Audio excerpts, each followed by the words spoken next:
Hello, YouTube friends. Well, it's nice to see you again. This is my post-Christmas kind of video. This morning, fairly early, our visiting family hopped in their car and took the grandbabies away and went back home.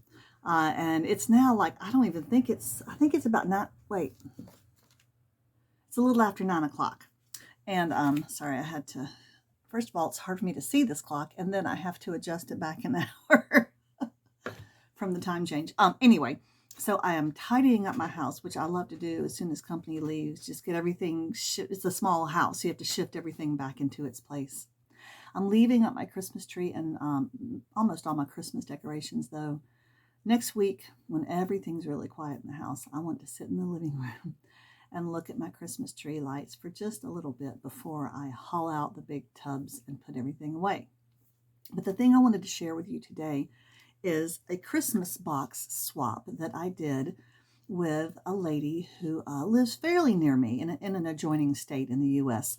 And she's on the Kate Jackson's Last Homely House Facebook group. And I might have mentioned this, but I don't remember. A lot of us, so many of Kate's YouTube friends don't order her Christmas boxes, either because we live out of the country, they're just kind of expensive or whatever, but it would be so much fun to have one. But anyway, so many of us were saying, I didn't get a box this year or whatever.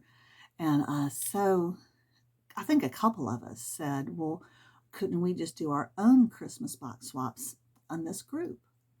And so this young woman and I messaged each other. We live fairly close together.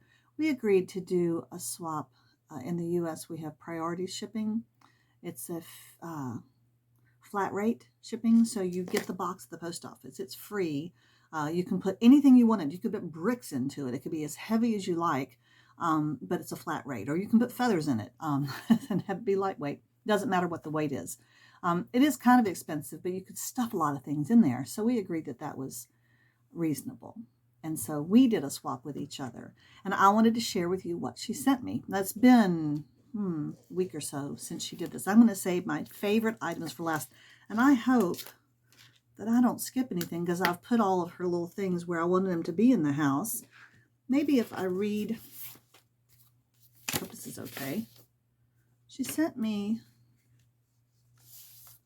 a Christmas card in the box. I think her box was nicer than my box. I do. She sent me a letter. Okay, this is one item she sent is her favorite banana bread recipe. I need to get that into my, here it is. You could like pause it and get a snap of that. So that's one thing she sent me. And most of these things were wrapped up in beautiful Christmas paper, which was so fun. Okay, I won't read the whole letter, okay, in your box you will find my favorite banana bread recipe, an ornament. Oh, hang on. See, the ornaments are on the tree. Hang on just a second. Okay, so this is the ornament. Isn't that pretty? And she made that. And I don't know anything about quilting or piecing, but I think that those look very much like Kate Jackson's paper piecing that she does. And they're stiff on the inside. So there's the ornament. Okay, goodness. A little stocking that I made today to hold a treat. A bookmark. We'll get back to the bookmark. Oh my goodness, that was so much fun. A few packets of seeds. Marigolds are her favorites. So these will be going in fairly soon here. Marigolds, I think, are pretty early. Yeah, March to May. So I could plant these in March. And then she sent me some sugar snaps. Oh, I love sugar snaps. Okay, so these will go in. These will go in probably even earlier. Snap peas are so delicious when they come right out of the garden, so I added those in case you do any gardening. I will be doing very little gardening this year. That's my anticipation, and I'm not apologizing for it. Okay, and then a resin pendant that I made using a vintage stamp I found in an antique store in Clifton, Virginia. And then a few crocheted flowers for fun. So these are little crocheted flowers, and I may do something with those because they have a hole in the middle, so they'd be easy to actually You could put them on top of each other and have a layered flower. I used to do so many flowers. Okay. And one of the little booklets from The Last Homely House. After I missed out on the boxes, I ordered a few things from the shop. It was a story I had never heard her tell before, so I wanted to pass that along to you, which I thought was so generous because everybody loves Kate's stuff and the fact that she would share one of these stories. So let me start with that one. Okay, and it was wrapped up. She kept it in the original Kate's green, and with the now I have a Last Homely House sticker that perhaps Kate or Anna or somebody has touched themselves, which is kind of a fun thought. So here's Kate Jackson. She has a very, very famous YouTube channel, and she loves to do quilting, so she has lots of fabric. And in this booklet is a story called Quilt Block Therapy. It's a story of some time that she spent at a women's prison. I think it was kind of a maximum security prison in England near where she lives, teaching some of the inmates there to quilt and all the obstacles she had to overcome in order to be able to do this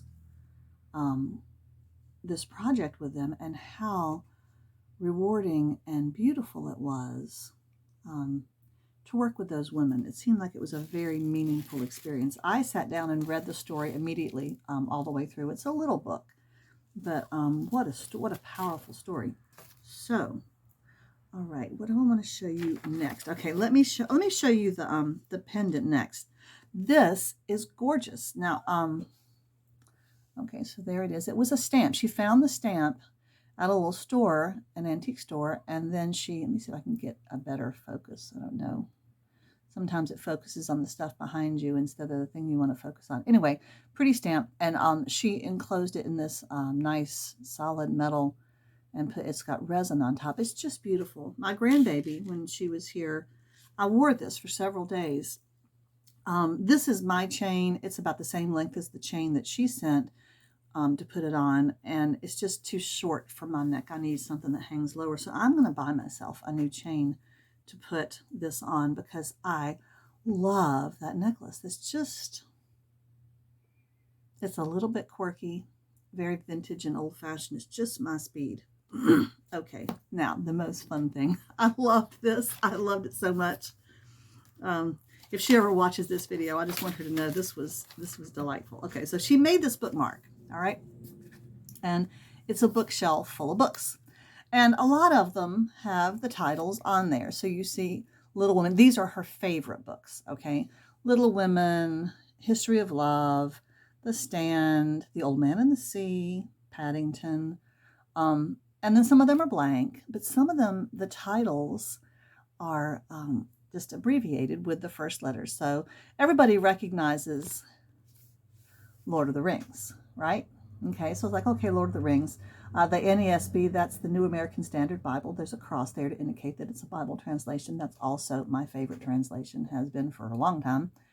And but then some of these others, maybe I won't tell you. I'll pass along the fun, okay? If you want to, only if you want to.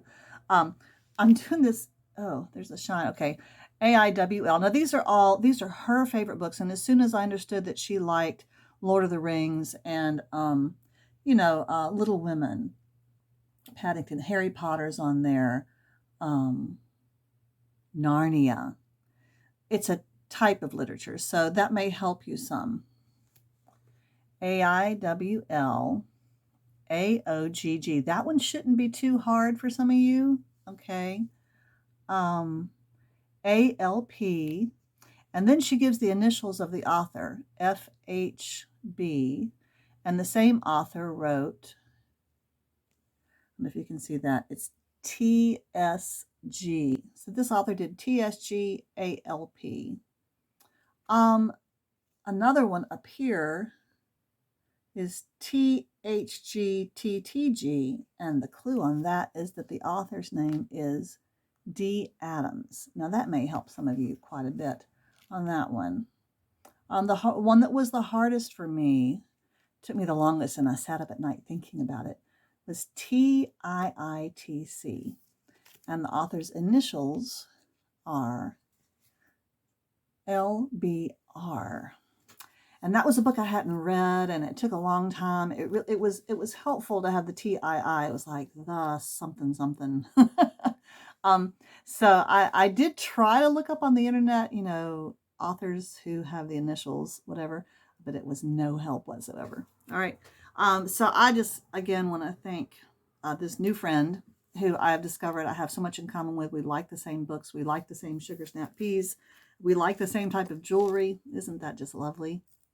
So anyway, I've been keeping this bookmark in this book, which I've also just ordered this Christmas.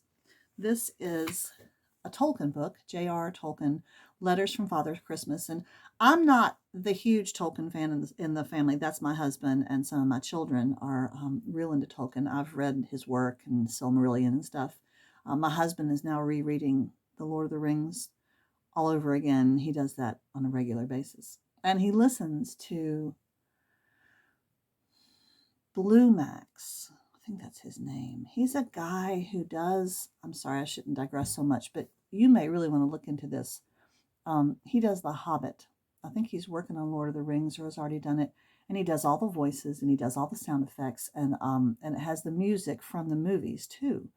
It's just beautiful. I listened to The Hobbit twice a few years ago doing that. Anyway, this is a book that Tolkien wrote to his children at Christmas time, starting when I think his oldest son was 3. And it has his handwriting, pictures of his handwriting, and the envelopes, and even the picture on the front is his artwork. He painted something and sent it to his son. That was at the beginning when he told his son, "I hear that you're asking your mummy what I look like. So this is what I look like.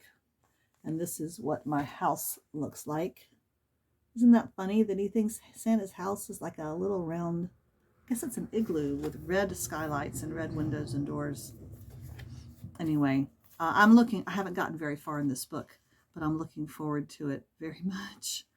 And it's a lot, he did it for years, and so it's an ongoing story, and you know how he is with stories.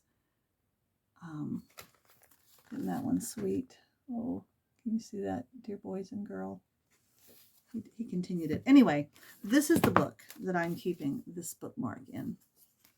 So this is just a quick little happy to say, I hope you had a very Merry Christmas. Hope you are recovering well. I'm going to go off of sugar for a while. I think, and my husband has to too. We're both suffering from inflammation of sugar, as you do when you get older.